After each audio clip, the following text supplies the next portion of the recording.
Hi everyone, welcome back. We've got a brand new story to share with you. So let's begin. There are moments in a marriage when you realize that the person you thought you knew, the person you pledged to build a life with, has priorities that don't include you. For me, that realization came not during an argument or a moment of infidelity, but when I found myself locked out of my own house, standing on the porch with my belongings in garbage bags, because I had dared to suggest that my wife's adult brother should contribute something to the household he had been living in for free for months.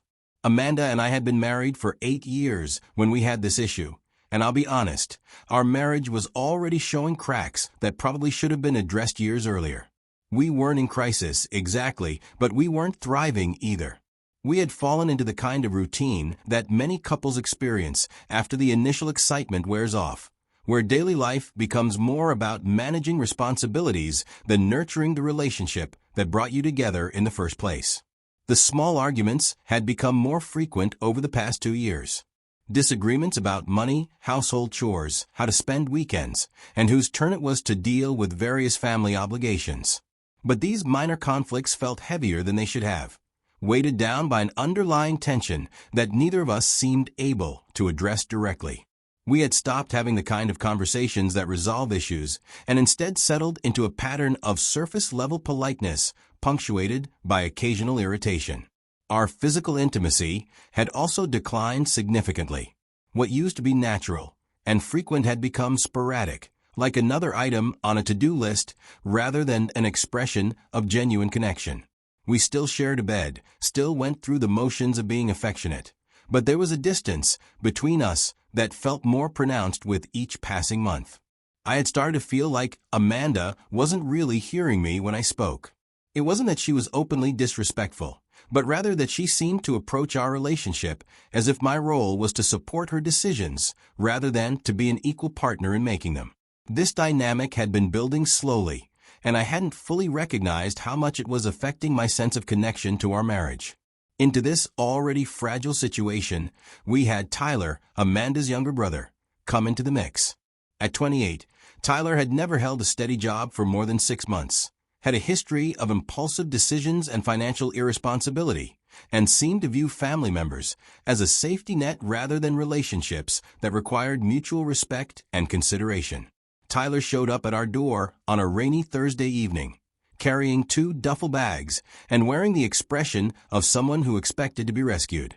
He explained to Amanda that he had lost his job at a warehouse, broken up with his girlfriend of 3 months, and been asked to leave the apartment they had shared. He needed somewhere to stay while he figured out his next steps, just for a few weeks, until he could get back on his feet. Amanda immediately invited him to stay in our guest room, and when she looked at me for confirmation, I could see in her eyes that this wasn't really a discussion. Tyler was family, and family helped family. That was simply how things worked in Amanda's worldview. I didn't love the idea, given Tyler's track record and the current state of our marriage, but I also didn't want to be the kind of person who turned away someone in genuine need.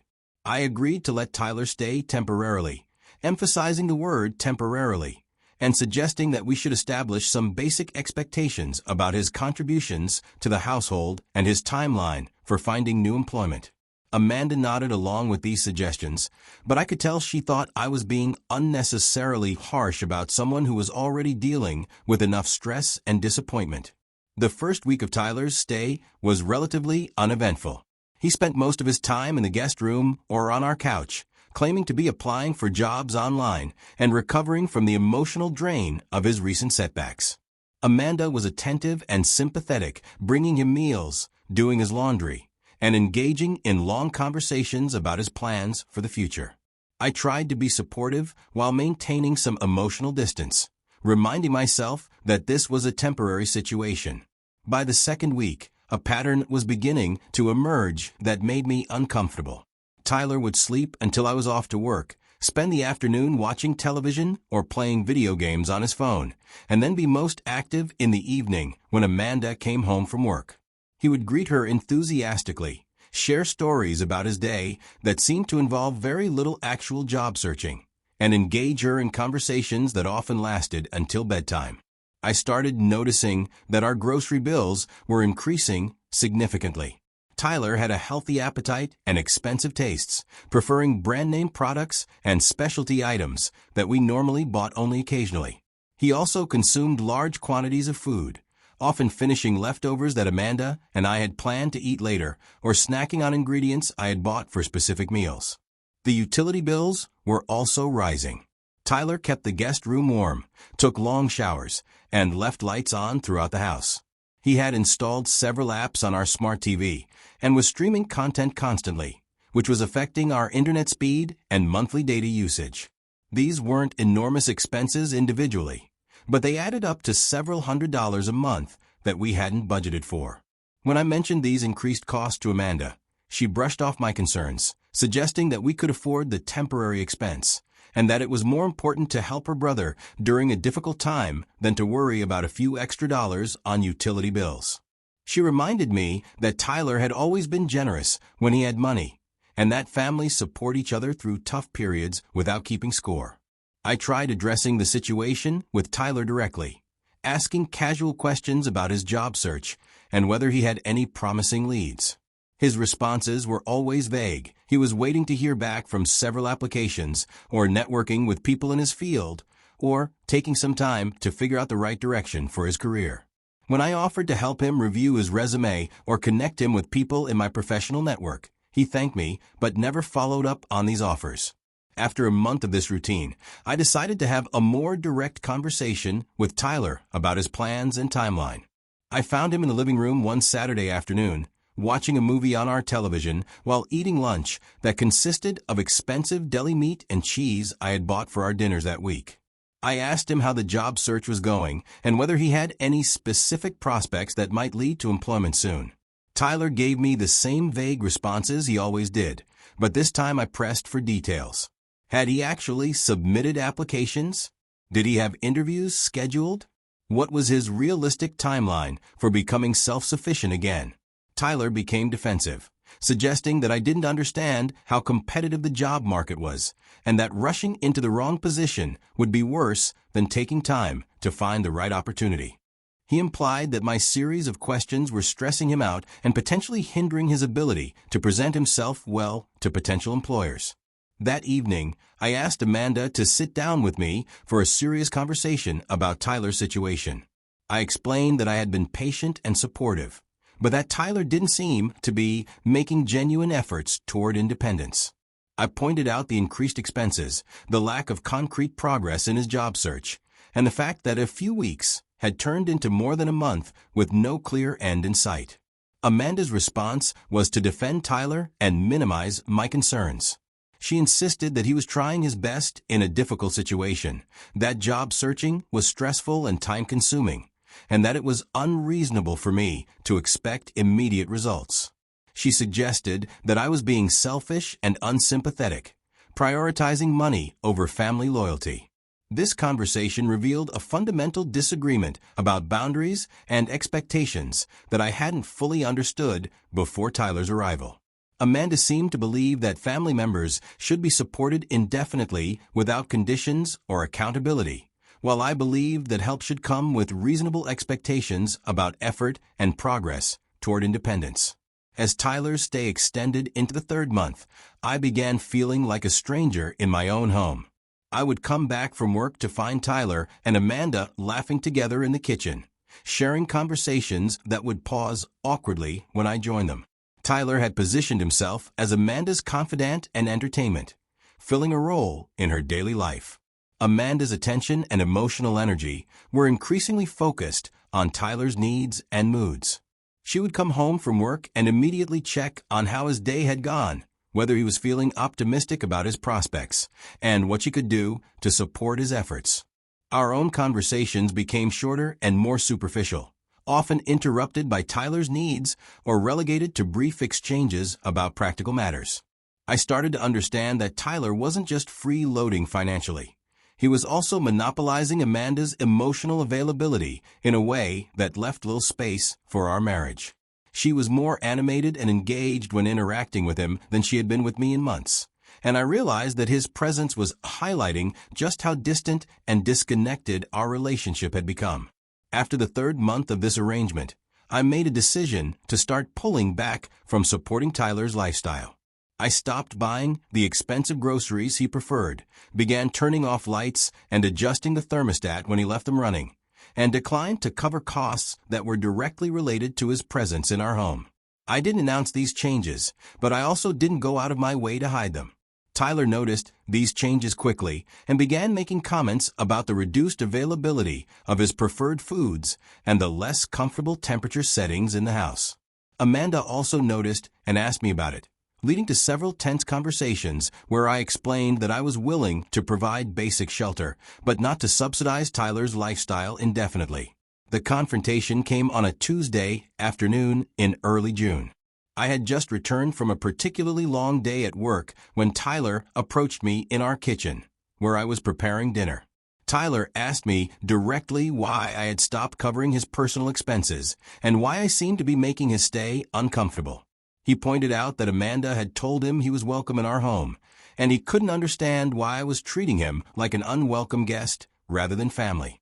I responded as calmly as I could, explaining that at 28 years old, he was capable of contributing to his own living expenses, and that I expected him to start taking responsibility for his personal costs immediately.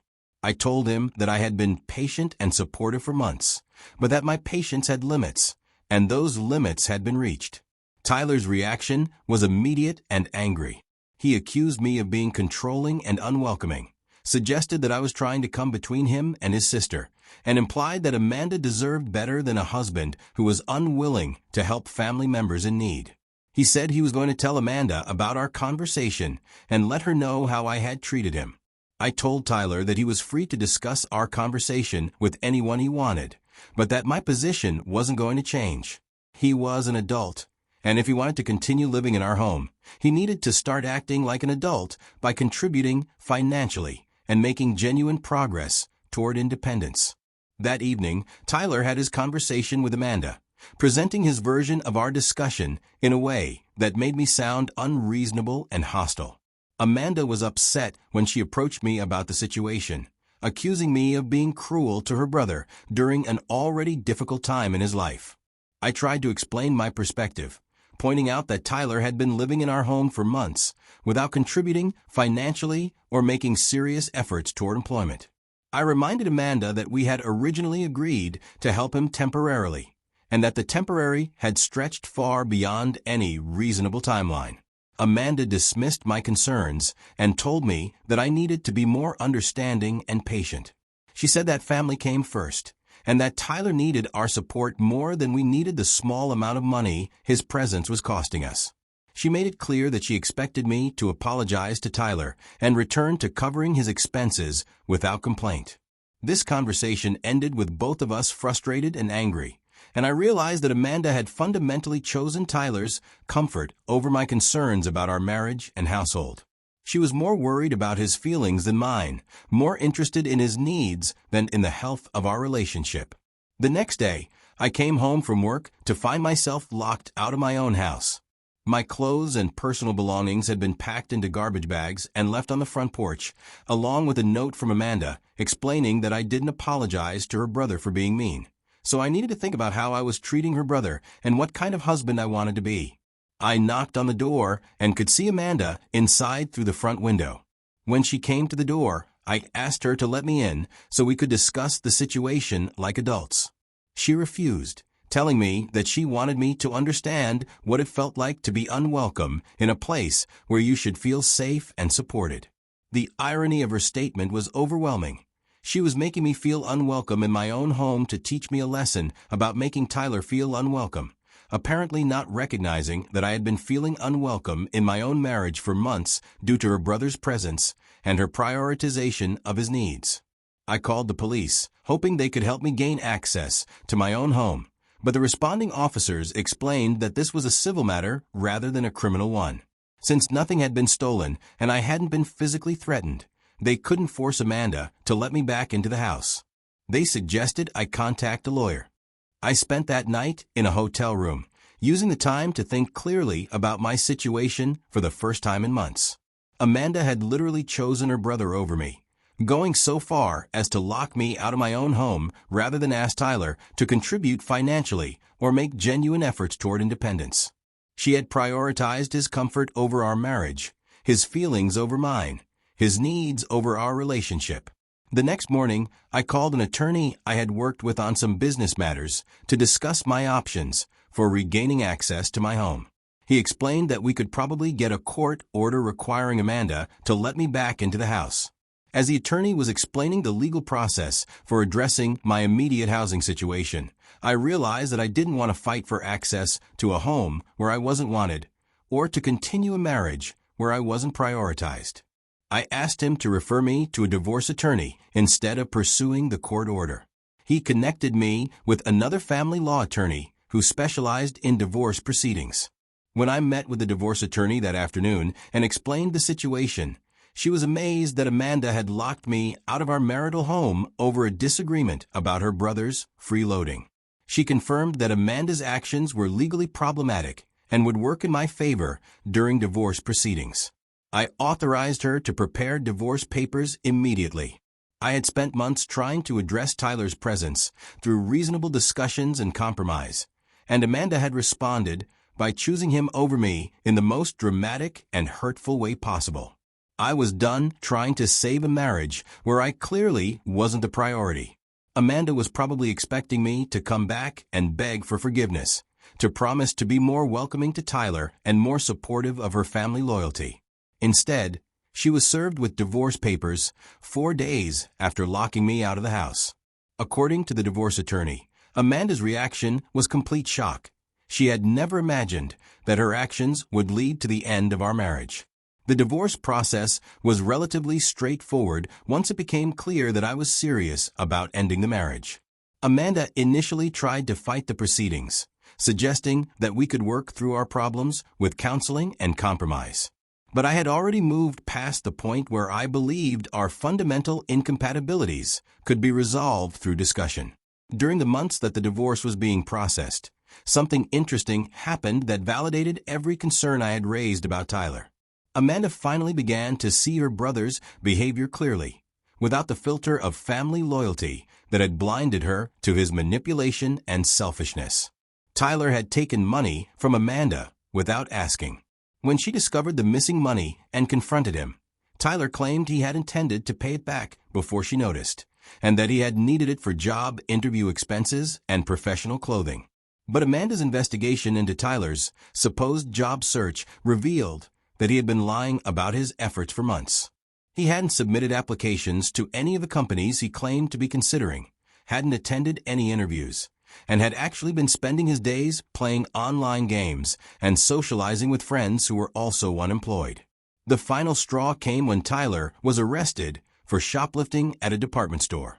Amanda had to post bail for him, using more of her savings to cover legal fees for a brother who had been lying to her about every aspect of his situation.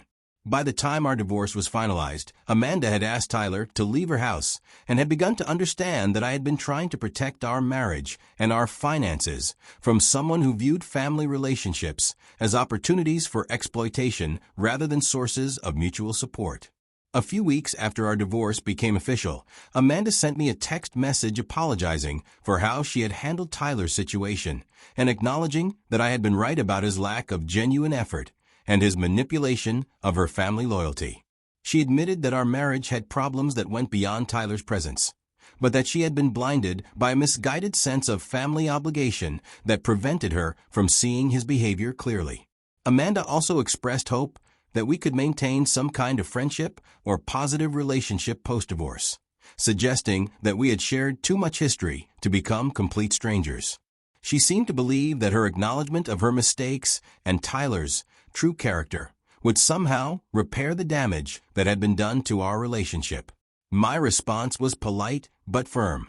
I thanked her for the apology and told her I was glad she had finally seen Tyler's behavior for what it was, but I explained that I had no interest in maintaining any kind of ongoing relationship with her. The experience of being locked out of my own home for defending reasonable boundaries had revealed fundamental differences in our values and priorities that couldn't be overcome by apologies or hindsight. I told Amanda that I wished her well and hoped she would learn from the experience with Tyler, but that I wanted to move forward with my life without any connection to the marriage that had caused both of us so much frustration and pain. Sometimes the end of a relationship is so definitive that there's no value in trying to salvage friendship from the wreckage. Looking back on the entire situation, I realized that Tyler's presence in our home had revealed problems in our marriage that had been developing long before he arrived. Amanda's willingness to prioritize his comfort over my concerns, her dismissal of my perspective on reasonable boundaries, and her ultimate choice to lock me out rather than have difficult conversations with her brother were symptoms of deeper issues in how we communicated and made decisions together. But Tyler's behavior had also accelerated the end of our marriage by creating a crisis that forced both of us to show our true priorities. Amanda chose family loyalty over marital partnership, while I chose self-respect over preserving a relationship where I wasn't valued or heard. In the end, her gesture of locking me out had actually freed me from a marriage that wasn't working for either of us. The experience taught me valuable lessons about the importance of establishing and maintaining boundaries, even with family members, and about the necessity of choosing a life partner who shares your fundamental values about responsibility, accountability, and mutual respect. Sometimes the most difficult situations reveal exactly who people really are, and that knowledge, however painful, is ultimately liberating. Amanda learned her own lessons about the difference between helping family members and enabling their destructive behavior, though those lessons came at the cost of our marriage and her financial security. Tyler eventually moved on to exploit other family members and friends, leaving behind a trail of damaged relationships and unpaid debts that followed him wherever his impulsive decisions took him next. As for me, I built a new life that prioritized honesty, personal responsibility, and relationships based on mutual respect rather than obligation or manipulation. The night I spent locked out of my own home was the beginning of a journey toward a much more authentic and satisfying way of living, even though it took months to recognize the experience as a liberation rather than a loss.